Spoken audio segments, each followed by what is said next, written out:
In flight dynamics, a traditional way of modeling oscillations is representing a system as a spring mass damper system. The spring here is used to return the mass to its original orientation.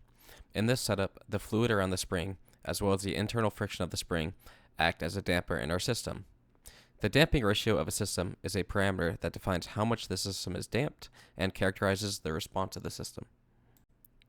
When the mass is disturbed by a force, there are 5 potential responses to this force.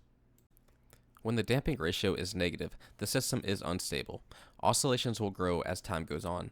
Airplanes can contain this form of dynamic instability, such as in the short period mode. When the damping ratio is equal to 0, there is no damping in the system. The size of the oscillations will remain constant as time progresses. This almost never occurs in the world, as every system has some form of damping.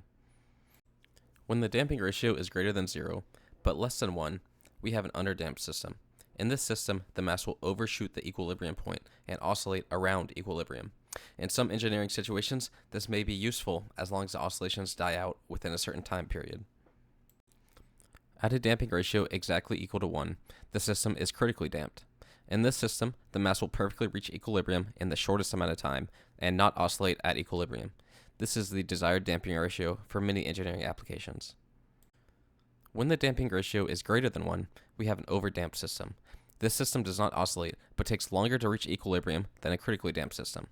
This may be good in some engineering circumstances as long as the time to reach equilibrium is in a short amount of time.